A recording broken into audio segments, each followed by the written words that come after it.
Salut à tous, on se retrouve ce soir pour l'épisode 2251 du Zap Image. On commence directement avec l'attaquant suédois Zlatan Ibrahimovic et on peut voir que son club de l'AC Milan ne va pas prolonger son contrat qui termine fin juin. Quel avenir pour le King, quel avenir pour Zlatan qui a actuellement 41 ans parce que là à la fin de la saison c'est la fin de contrat pour Zlatan et l'AC Milan ne devrait pas le prolonger d'une année de plus. Qu'est-ce qu'il va faire? Est-ce qu'il va prendre sa retraite? Est-ce qu'il va encore continuer à jouer? On ne sait pas, donc voilà c'est un feuilleton, on va dire l'été prochain, le futur de Zlatan. Et concernant ces deux autres joueurs de l'AC Milan, eux vont bien prolonger. Donc Giroud et Rafael Leao vont prolonger avec l'AC Milan. Donc Giroud lui devrait prolonger d'une année de plus jusqu'en juin 2024. Et concernant Leao, eux ils aimeraient le prolonger beaucoup plus longtemps, vu que bien sûr il est beaucoup plus jeune Léo que Olivier Giroud. Donc voilà quelques infos tout d'abord sur l'équipe milanaise. On prend la direction de Londres, direction de Chelsea et retour à la maison pour Frank Lampard, nouveau coach de cette équipe des Blues qui a participé aujourd'hui à son premier entraînement avec cette équipe de Chelsea qui a un match ce week-end demain et bien sûr un gros match la semaine prochaine contre le Real Madrid en Champions League.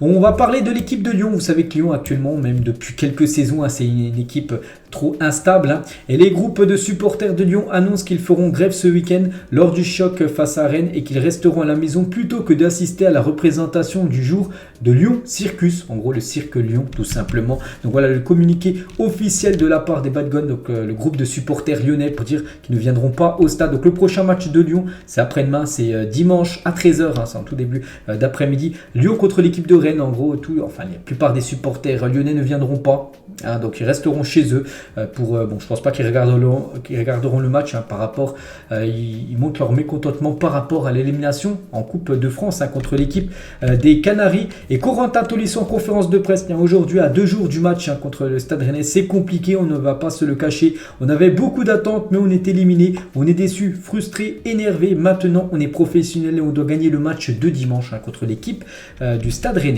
Et toujours avec l'équipe de Lyon, Jérôme Roten, les gars, sur Roten sans flamme à son émission hier. Donc sur Ryan Cherki, donc il a dit on a l'impression que c'est un joueur de foot à 5. C'est inconcevable qu'un joueur de haut niveau puisse être régulier avec cette attitude. Je prends le ballon arrêté, je fais des roulettes, des râteaux, je tente des petits ponts, je perds souvent le ballon. Arrêtez de me dire que Cherki a du talent, qu'il se remette en question avant de parler de pépite parce qu'on est encore très loin aujourd'hui que c'est une pépite. Ce Ryan Cherki, en gros, il le considère comme un joueur, pas un joueur de football à 11, mais plutôt un joueur de football de soccer, en gros, du foot à 5, tout ça.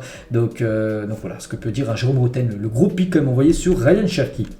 Et toujours du côté de Lyon, j'avais montré à midi les unes, il y avait 3 unes aujourd'hui de l'équipe, dont une de Lyon. Et d'après l'équipe, John Textor envisage des changements au sein de l'organigramme lyonnais. L'arrivée d'un directeur sportif ainsi que l'élargissement de la cellule de recrutement est prévu. Même l'avenir de Jean-Michel Aulas est menacé. Textor, c'est le propriétaire et Aulas, c'est le président. À tout moment, Textor peut licencier Jean-Michel Aulas, bien sûr. Donc voilà, il pourra avoir quelques changements du côté de Lyon par rapport à cette élimination, cette déception, on peut dire, en Coupe de France. Fares Chaibi, joueur de Toulouse, les gars, avec la victoire de Toulouse hier contre Annecy. Il y a un an, nous étions en Ligue 2, nous vivons un rêve éveillé, nous irons au Stade de France pour amener la coupe au peuple toulousain. Quand j'ai marqué, il s'est passé plein de choses dans ma tête. La première chose qui m'est venue, c'est la victoire, tout simplement, parce qu'il savait qu'avec cette victoire, c'était qualification pour jouer une finale de Coupe de France. Ça sera fin du mois d'avril, là. Ça sera l'équipe de Toulouse contre l'équipe de Nantes. Et Alexis Bossiti, Jordan C, buteur hier, mais ça n'a pas suffi, son équipe s'est inclinée 2-1. Il y a de la déception mais aussi beaucoup de fierté. Franchement, on a fait plus que jeu égal avec Toulouse qui est une très bonne équipe en Ligue 1, mais face à une équipe de Ligue 1, une demi-erreur, c'est but. Il faut apprendre du très haut niveau, c'est la loi du football. Voilà ce que dit Bossetti, c'est que c'est la loi du foot, même si de temps en temps les petits gagnent contre les gros. Bon, hier c'est pas arrivé bien sûr lors de ce match Annecy-Toulouse, mais c'est que l'équipe d'Annecy a fait un magnifique parcours cette année en Coupe de France. On prend la direction de l'Espagne, direction Madrid, jour de congé hier, c'était jour de repos pour le Real Madrid parce qu'après leur victoire avant-hier contre l'équipe du Barça, Ancelotti leur avait dit que hier, donc jeudi, il y avait repos. Donc voilà, une petite photo de Karim Benzema. Donc aujourd'hui, ça a repris l'entraînement bien sûr pour le Real qui joue demain contre Villarreal. Et Jordan, la partenaire de Karim Benzema, a célébré son triplé. Donc elle a regardé le match à la télé, la copine de Karim Benzema. Puis elle était très très contente bien sûr pour Karim après son triplé et cette magnifique victoire 4-0. On va parler d'un autre Français aussi qui rayonne actuellement du côté du Real Madrid, c'est bien sûr Eduardo Camavinga. Et Camavinga est à la fois le meilleur milieu et le meilleur latéral du Real Madrid cette saison. C'est vrai que c'est totalement fou, il nous fait une énorme saison Camavinga. Et Camavinga établit un record en termes de stats lors du dernier Classico avant-hier. 8 tacles réussis sur 8 tentés, 100% de tacles réussis en gros, et c'est jamais arrivé dans l'histoire des Classicos à seulement 20 ans. N'oubliez pas, et surtout un poste où c'est pas son poste de base, n'oubliez pas qu'il est milieu de terrain. Et rappelons qu'Eduardo Camavinga est une Copa del Rey de terminer le football du club. Il a seulement 20 ans, c'est vrai qu'il a déjà tout remporté du côté du Real Madrid. Ligue des Champions, Liga, Super Coupe d'Espagne, Super Coupe d'Europe, Coupe du Monde des clubs. Il ne manque plus que la Coupe du Roi. Il lui reste plus qu'un match tout simplement pour valider déjà ce titre. Il aura déjà tout remporté du côté du Real à seulement 20 ans, bien sûr, s'il gagne le 6 mai prochain contre l'équipe de Osasuna en finale. Et toujours avec Camavinga, des clubs de première ligue étaient intéressés par Eduardo Camavinga l'hiver dernier, mais le message du Real Madrid était clair, il n'est pas à vendre, et même le Real Madrid pourrait déjà le prolonger pour augmenter déjà son salaire, parce que c'est l'un des plus petits salaires du côté du Real Madrid, aussi augmenter sa clause libératoire. Toujours du côté de Madrid, regardez la une journal AS aujourd'hui, intouchable en parlant de Carlo Ancelotti. Bon, on reste à voir s'il sera intouchable l'été prochain parce qu'on l'annonce sur le banc du Brésil. Et la une du journal Marca aujourd'hui, ça parle de Kylian Mbappé. Ce n'est pas Kylian Saint-Germain par rapport à ce que j'ai beaucoup parlé à midi, que Mbappé avec ce message qu'il a mis sur les réseaux sociaux par rapport à la vidéo qui a été publiée hier par le PSG. Donc voilà, ça fait la une aujourd'hui du journal Marca. Et Riolo, les gars, par rapport, vous savez, à cette affaire de la vidéo, que Kylian Mbappé vienne flinguer son club de cette façon sur les réseaux sociaux, ça n'a pas de sens. Il ne peut pas faire ça, c'est très paradoxal. Il dit, je ne veux pas qu'on parle du Kylian Saint-Germain, mais en faisant ça, il est le Kylian Saint-Germain parce qu'il est au-dessus du club et au point de torpiller le club publiquement en mettant ça publiquement sur les réseaux sociaux, alors qu'il aurait pu appeler simplement le président Nasser ou quelqu'un de la direction du PSG pour dire qu'il n'était pas content de cette vidéo. Non, il a marqué ça sur les réseaux sociaux. Et voilà ce que peut dire Daniel Riolo par rapport à ça. Et malgré son coup de gueule, on peut dire, envers la communication du club, un départ de Kylian Mbappé du PSG cet été n'est absolument pas une tendance. Bien sûr, il est le projet du PSG pour le futur. Donc voilà, concernant la situation actuellement de Kylian, il devrait rester au PSG, même si bien sûr on pense qu'on parlera encore de Mbappé peut-être concernant un futur transfert. Regardez la une aujourd'hui des journaux catalans sport, les gars, c'est marqué signer des cracks qui veulent signer des grands joueurs comme Bernardo Silva, comme Victor Roque ou même comme Léo Messi qui devrait revenir, on le sait. Et ça fait la une aussi du journal Mundo Deportivo, Messi. Donc Messi et plus de signatures. Voilà, le Barça après cette élimination, ils se sont dit que il faut quand même qu'on signe des joueurs pour gagner, pour concourir sur tous les trophées possibles, bien sûr. Parce que ça a été échec en Ligue des Champions, ça a été échec en Europa League, ça a été échec en Coupe du Roi, et c'est pour ça qu'ils doivent recruter plus le FC Barcelone. Et en parlant de Lewandowski, les gars, malgré ses 27 buts en 35 matchs, toutes compétitions confondues, le Barça a des doutes sur l'apport de Robert Lewandowski à l'équipe. C'est vrai qu'il a marqué pas mal de buts, on le sait, mais pas mal de buts contre des petites équipes et très peu de buts contre là où on attendait vraiment Robert Lewandowski lors des grands matchs, les matchs de Ligue des Champions contre le Bayern, son ancien club, l'Inter en phase de poule, souvenez-vous, Manchester United en Europa League, tout ça. Là, il a marqué quasiment jamais. Il marque, par exemple, la semaine dernière contre Elche, un doublé. La victoire 4-0 du Barça, il a marqué 2 buts. Donc voilà, les petites équipes, là, il marque des buts, mais très peu contre les grosses équipes. Et ça pose problème du côté du FC Barcelone. Et lors du Classico avant-hier, un Gavi à Vini Junior hier soir, tu es très mauvais. Vini répond, c'est tellement triste, tu es sorti de la Copa. Voilà, en gros, c'est fini pour toi la Copa. Donc voilà, on sait que c'était très très chaud entre les deux. Et on les verra souvent, je pense, dans le futur aussi, s'ils restent dans leurs deux clubs. Avoir des altercations entre Gavi et le joueur Vini Junior. Toujours avec le Classico, regardez le Real Madrid comme à l'extérieur chez les grosses équipes cette saison. Ils ont mis quand même 4-0 au Barça au Camp Nou, ils ont mis aussi 5-2 à Liverpool à Anfield. Donc le Real Madrid à l'extérieur contre des grandes équipes, Liverpool-Barça, c'est quand même des gros résultats, c'est incroyable. La Juventus et Naples font partie des clubs intéressés par le prometteur Rasmus Højlund, donc un attaquant danois actuellement meilleur buteur des éliminatoires de l'Euro, déjà 5 buts en 2 matchs. Donc de nombreux clubs l'ont supervisé ces derniers mois, notamment Arsenal, Chelsea, Manchester, l'OM ou encore le Bayern Munich. Donc pas sûr qu'il reste du côté de l'Atalanta Bergame, il pourrait peut-être déjà quitter le club et on peut voir toutes les équipes intéressées intéressé. Marco Verratti est forfait pour le déplacement du PSG à Nice de ce samedi. J'en ai parlé à midi, qu'il était très incertain parce qu'il avait reçu un coup, tout ça, l'entraînement. Et du coup, voilà, c'est officiel, il ne sera pas là, Marco Verratti, pour le match demain contre l'équipe de Nice à 21h. Emiliano Martinez désigne Neymar comme le meilleur joueur qu'il ait affronté. Il a dit: Neymar est le meilleur joueur contre qui j'ai joué pendant la finale de la Copa América. On a essayé de l'arrêter, mais on n'y arrivait pas. Je me suis dit: mon Dieu, c'est le meilleur joueur que j'ai affronté. Voilà, Martinez, gardien d'Argentine, puis il avait affronté le Brésil lors de la dernière finale de la Copa América. Puis voilà, pour lui, c'est Neymar le joueur le plus compliqué, pour lui, à arrêter. Aujourd'hui les gars, je n'ai pas parlé à midi, on va le parler aujourd'hui les gars, c'est l'anniversaire de Bernard Lama, il fête aujourd'hui ses 60 ans, ancien gardien de l'équipe de France, ancien très grand gardien du Paris Saint-Germain, bon anniversaire à lui. Et également un autre gardien, c'est Pascal Olmeta, ancien gardien aussi français et même de l'OM, il fête aujourd'hui ses 62 ans, bon anniversaire à ces deux anciens, très grands gardiens français. Et on va parler de son club, l'équipe de l'OM.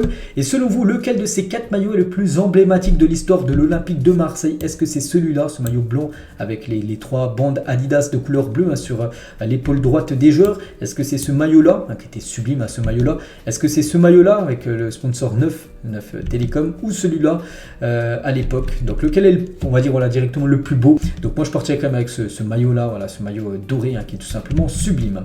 Et toujours avec les maillots de foot, les kits, donc en gros les maillots 97-98, c'était une autre ambiance, on va dire, que les maillots actuels. Regardez le maillot de l'Inter Milan lors de la saison 97-98, le maillot du Borussia Dortmund saison 97-98, le maillot de Newcastle qui était une très, même si actuellement ils sont revenus dans le premier plan en 97-98, c'était l'une des meilleures équipes en Angleterre, les Magpies.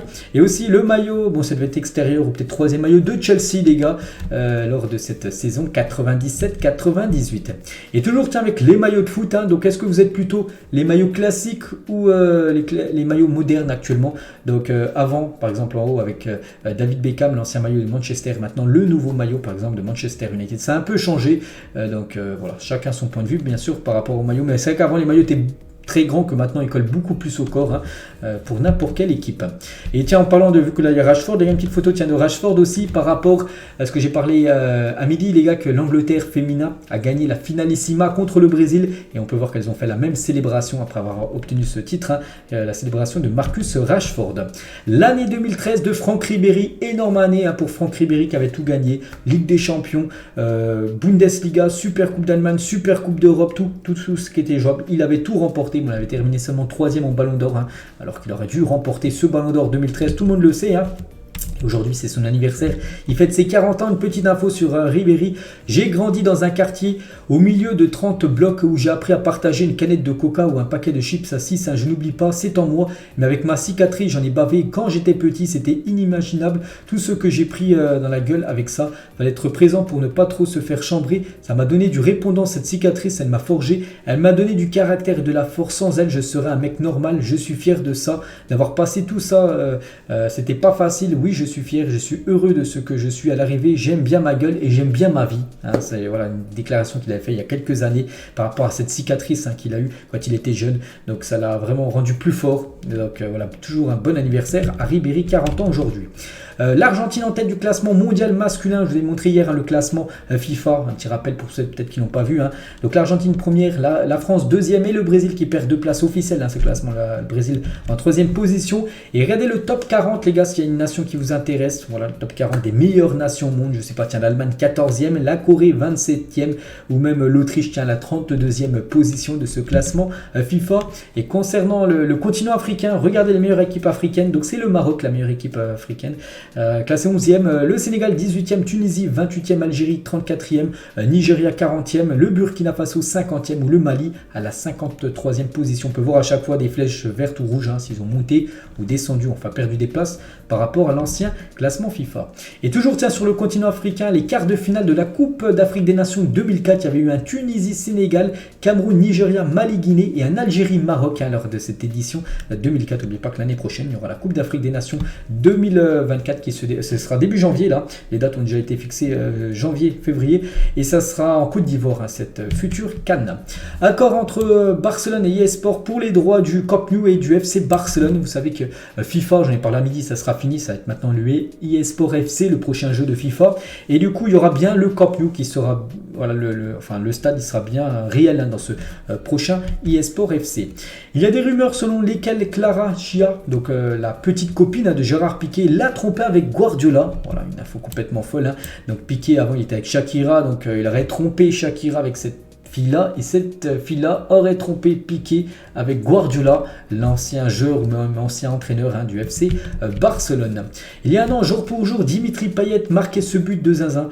Donc c'était un 7 avril, c'était l'année dernière, et il avait été nommé au trophée Puskás du plus beau but, mais bon, incroyable, il n'avait pas remporté ce trophée, ce prix. Vous savez que c'était un joueur handicapé qui avait remporté le prix Puskás, qui a été décerné là il y a quelques semaines, mais bon, il aurait tellement mérité, il était sublime. C'était contre le PAOK Salonique, c'était lors d'un match de Coupe d'Europe.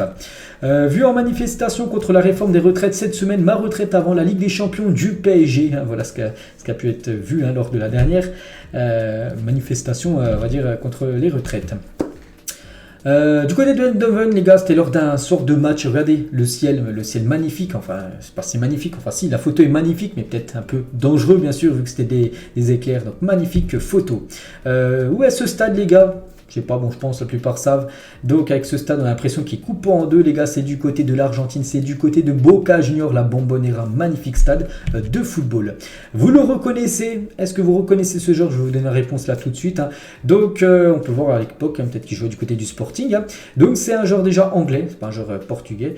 Donc, c'est un joueur qui joue milieu de terrain. C'est un joueur, les initiales, c'est ED, peut-être ceux qu'on trouvait. Je crois qu'il joue actuellement du côté de Tottenham. Et c'est Eric Dier.